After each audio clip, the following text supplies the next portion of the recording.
Selamat datang kembali di channel Borneo Trader. Bagi Bapak Ibu dan teman-teman yang baru pertama kali menemukan channel Borneo Trader di YouTube, saya ucapkan selamat menonton dan selamat bergabung. Di video kali ini saya akan menganalisa saham-saham dari sektor properti. Yang pertama ada BES, kedua APLN, ketiga SMRA, keempat Piwon, kelima BSDE, keenam CTRA, dan ketujuh ASRI. Kita langsung saja ke saham pertama. Ada BES yang hari ini ditutup terkoreksi 1,45% ke harga 135.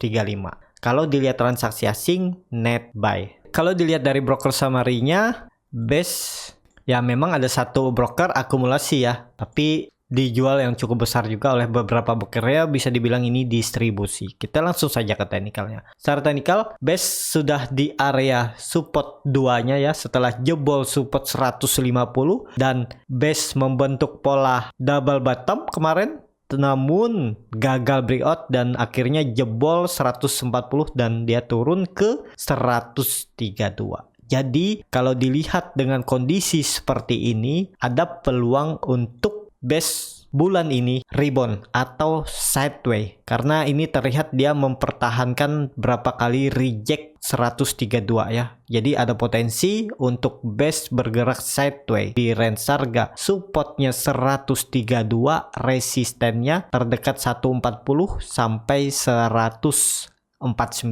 Karena support 132 itu dulu adalah resisten BES yang terbentuk dari 9 Juni sampai 27 Agustus. Jadi hampir 2 bulan dia bergerak sideways terus akhirnya rebound ya. Jadi seharusnya dipertahankan, tapi tetap harus lihat skenario terburuknya. Kalau jebol 132, potensi arah BES kalau dilihat historis sebelumnya 110 sampai 100. Jadi cukup dalam juga turunnya. Jadi memang harus mempertahankan supportnya 132 untuk BES. Semoga ya bulan ini tetap bertahan di 132. Nah, kalau Bapak Ibu yang mau coba spekulasi buy, tapi ini disclaimer on ya. Ya kalau mau coba aja di 135 ini cut loss, kalau turun dari 130 bisa cut loss di 129 dan target profit terdekat 140, hampir sama risk rewardnya 1:1, tapi harusnya bisa lewat. Ini targetnya 148 sampai 149. Risk rewardnya 1:2, tapi ke atas juga ada prosesnya. Mungkin nggak dalam 1 minggu ya, bisa aja, cuman ya kalau saya targetkan ya bisa sampai 2 minggu baru naik ke atas. Jadi seperti itu aja untuk BES. Bagaimana yang sudah punya yang dari atas ya tetap pot aja kalau nggak mau cut loss ya. Ini terlihat juga BES masih di dalam pola Pauline wedge-nya ya, pola downtrend-nya. Nih, dia belum breakout nih. Kuncinya kalau mau reversal 150. Memang harus confirm breakout di 150, titik aman pertama BES. Karena dia pertanda akan reversal. Jadi seperti itu untuk BES. Kita langsung saja ke saham kedua. Ada APLN yang hari ini ditutup di harga 135, terkoreksi 0,73%. Kalau dilihat transaksi asing, net buy. Kalau dilihat dari broker summary-nya, APLN biasa aja, antara akumulasi dan distribusi sama besarnya. Kita langsung saja ke teknikal. Secara teknikal, APLN kalau saya lihat walaupun dia membentuk candle sideways tapi makin turun ya, ada peluang kalau PLN ini masih bisa turun. Jadi di bulan Juli ini APLN masih bisa turun ke 125. Mending kalau untuk APLN wait and see aja dulu ya. Kecuali kalau dilihat histori sebelumnya dia mampu menaik ke 140. Nah, aman. Tapi selama di bawah 140, ada peluang APLN ke 125. Mending untuk APLN ini wait and see aja dulu. Sekalian nunggu di bawah. Bagi Bapak Ibu yang sudah punya dari daerah atas dan belum cut loss dan pengen average down, tunggu APLN di area 128 sampai 126 ini. Average down aja di sini. Ya tetap aja namanya saham downtrend ya, bisa dibawa turun lebih dalam, tapi kalau dilihat historis sebelumnya seharusnya 125 bisa dipertahankan oleh APLN. Jadi seperti itu. Untuk APLN ya, buat NC aja dulu, biarin, karena lihat indikator MACD juga membentuk dead cross, garis biru sangat tajam mengarah ke bawah, bar chart di bawah 0 juga makin dalam. Volume belum kelihatan juga, jadi masih peluang turun kalau saya lihat. Tapi ada titik aman pertama lah ya di 140. Kalau dia ke atas 140 bisa cukup aman. Jadi seperti itu untuk APLN. Kita langsung saja ke saham ketiga. Ada SMRA yang hari ini juga ditutup terkoreksi 1,76% ke harga 835. Kalau dilihat dari transaksi asing, net sell. Bahkan asing ini terus net sell dari awal Juni ya. Kalau dari awal Juni baru 3 kali asing net buy, selebihnya net sell. Kalau dilihat dari broker summary-nya, SMRA diakumulasi. Kita langsung saja ke teknikalnya. Secara teknikal, SMRA kalau dilihat ada potensi untuk naik, tapi belum aman ya. Titik amannya itu SMRA kalau sudah di atas 880 lah. Kalau di atas 880, titik aman pertama, karena itu dulunya nih ya, neckline inverted head and shoulder-nya. Bisa seperti itu. Kan terlihat nih. Jadi kalau mau aman memang harus kembali ke atas 880. Kalau di bawah sini belum aman karena bisa aja nih pola dead cat bond ya. Dia coba uji resisten terus gagal, dia turun. Ini kan bisa aja pancingan nih, dia turun, mantul dari EMA 200 atau supportnya di 800, dia naik. Terus kalau gagal breakout dia turun lagi lebih dalam, bisa targetnya kalau dilihat histori sebelumnya bisa sampai 700, targetnya ke 700 penurunan untuk SMRA. Jadi kuncinya SMRA ini confirm dulu tutup di atas 880. Seperti itu untuk SMRA. Kita langsung saja ke saham keempat. Ada P1 yang hari ini ditutup naik tipis 0,45% ke harga 442. Kalau dilihat transaksi asing, net buy. Kalau dilihat dari broker summary-nya, P1 diakumulasi. Kita langsung saja ke teknikalnya. Secara teknikal, P1 juga kalau dilihat dia mempertahankan area supportnya 430 yang dulunya juga neckline. Nih cup and handle-nya juga ya sudah berapa kali ini diuji. Bahkan dari April 2020 sempat breakout di Juni. Namun gagal uji resisten 500, dia turun lagi. Uji lagi di bulan Juli, gagal, dia turun. Uji Agustus, gagal, turun. Dan akhirnya di bulan November baru rally. Ya harusnya 430 ini bisa kuat menahan harga P1. Tapi P1 sudah keluar nih ya. Nih bisa aja dia masih downtrend. Dan dia kalau ditarik nih, dia keluar dari pola falling wedge-nya. Tapi ini bisa aja dia sideways dulu di range harga ini. Kalau pola falling wedge-nya ini dihapus, kalau dilihat seperti ini bisa terindikasi juga akan bergerak di range harga ini P1 ya. Support 430, resistennya 460. Jadi sekitar 30 poin pergerakan untuk P1.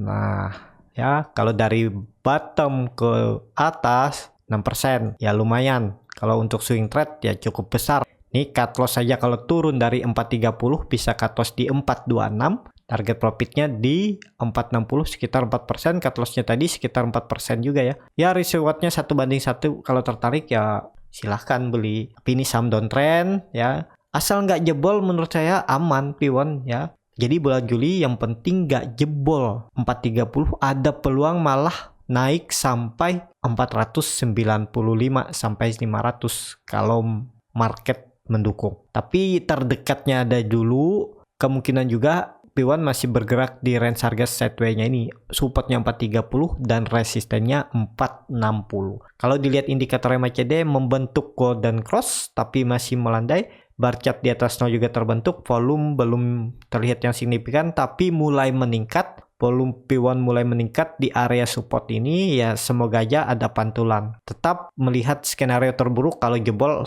jual dulu karena potensi arah P1 bisa sampai 380. Seperti itu untuk P1. Ya semoga kalau nggak besok, minggu depan bisa rebound arah ke 460. Kita langsung saja ke saham kelima. ada BSDE yang hari ini ditutup di harga 955 terkoreksi 1,03%. Kalau dilihat transaksi asing net sell. Kalau dilihat dari broker summary-nya BSDE didistribusi. Kita langsung saja ke teknikalnya. Secara teknikal BSDE juga sudah keluar dari area base yang saya buat 1000 support dan resistennya 1050. Dan ini berapa kali dia reject ya. Support 1000 yang sekarang menjadi resistennya. Nah, dengan kondisi seperti ini, jadi untuk amannya BSDE harus kembali ke 1000. Selama di bawah 1000 ya bisa aja dia bergerak di base sempitnya ini. Dengan kondisi kalau saya lihat bisa jebol 955 ini, potensi arah BSDE mengarah ke 880. Jadi ini potensi arahnya 880 ya, target penurunan BSDE. Kalau melihat kondisi seperti ini ya, kalau besok dia tutup apalagi di bawah 940, tutupnya besok di bawah 940, ada peluang dia lanjut turun sampai 880 dan 870. Tapi kalau besok dia mampu naik ke 1000 itu cukup bagus. Harus naik sekitar 5% untuk BSDE. Jadi seperti itu aja untuk BSDE. Saham downtrend yang mau masuk ya harus disiplin cut loss. Kalau nggak cut loss bisa dibawa turun lebih dalam karena target penurunan BSDE ini terdekat 880 sampai 870. Bisa lagi sampai 800. Ya, jadi ya perlu hati-hati lah untuk BSDE. Kecuali minggu ini atau maksimal hari Senin kembali ke 1000. Biar BSDE sedikit lebih aman. Jadi seperti itu untuk BSDE. Kalau dilihat dari indikator MACD memang sudah mulai melandai, garis biru juga mulai menyempit mendekati garis merah, bar chart di bawah 0 juga makin tipis, volume meningkat. Ya semoga aja besok rebound untuk BSDE dan hari Senin bisa di atas 1000 ya.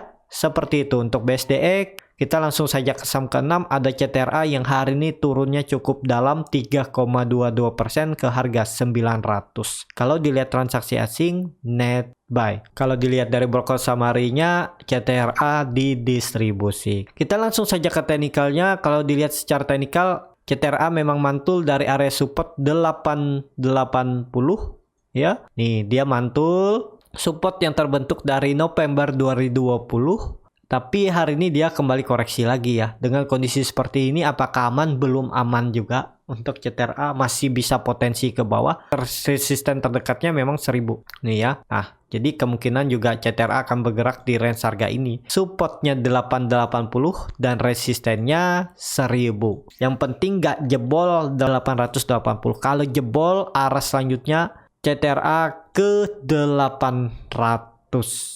Base buy-nya memang 800. Jadi kalau dia turun mending wait and see aja dulu lah karena ada potensi ke 800 kalau saya lihat CTRA. Tapi kalau Bapak Ibu yang mau coba spekulasi buy, cut loss mepet ya boleh juga. Tinggal pasang trading pen, cut loss kalau turun dari 860 bisa cut loss di 850 dengan kerugian di 5,3% dan target profitnya 950 sekitar 5,52% juga. Tapi kalau mampu lewat harusnya bisa sampai 1000. Risk rewardnya masuk ya 1:2. Tapi resikonya kalau jebol support ya cut loss. Kalau nggak mau cut loss boleh, tapi harus siap dibawa sampai 800. Jadi seperti itu. Untuk CTRA kalau dilihat memang indikator MACD sudah mulai menyempit dan mengarah ke atas ya. Bar chart di bawah 0 juga makin tipis. Saat koreksi hari ini volume kecil, saat rebound kemarin volume besar. Ya lihat besok lah. Kalau besok bisa rebound, ada peluang naik minggu depan.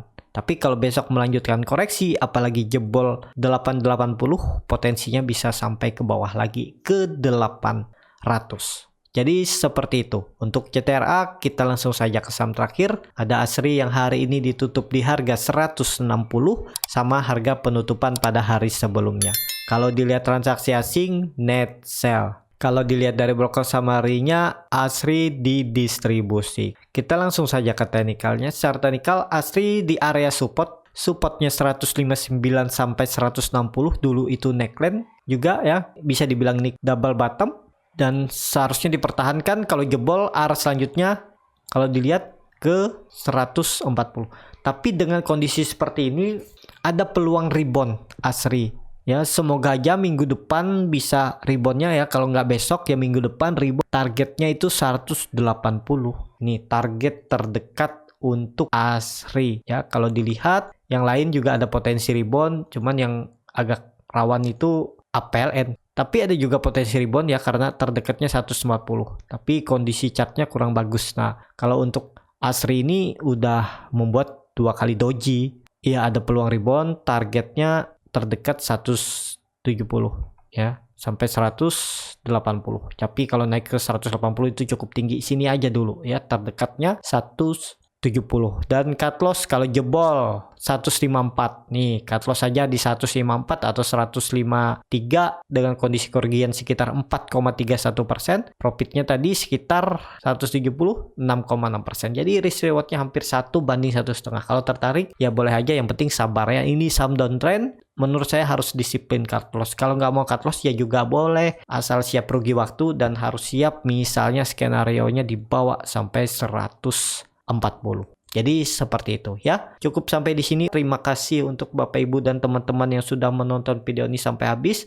Apabila channel Borneo Trader ini bermanfaat dan bisa menjadi bahan pertimbangan Bapak Ibu dalam membeli, menyimpan, dan menjual sahamnya, bisa klik tombol berlangganan dan nyalakan lonceng notifikasi. Ada kritik, saran, ataupun pertanyaan bisa langsung tinggalkan di kolom komentar. Bagi Bapak Ibu dan teman-teman yang baru belajar trading, masih bingung memilih saham, bingung membuat trading plan-nya, Bapak Ibu bisa join trading bersama Borneo Trader. Nanti saya pilihkan saham-sahamnya dan buatkan trading plan-nya beserta chartnya, dan juga akan diulas kembali malam harinya di grup. Kalau tertarik, DM Instagram Borneo Trader. Sampai ketemu di video selanjutnya. Tetap semangat, semoga bisa terus cuan.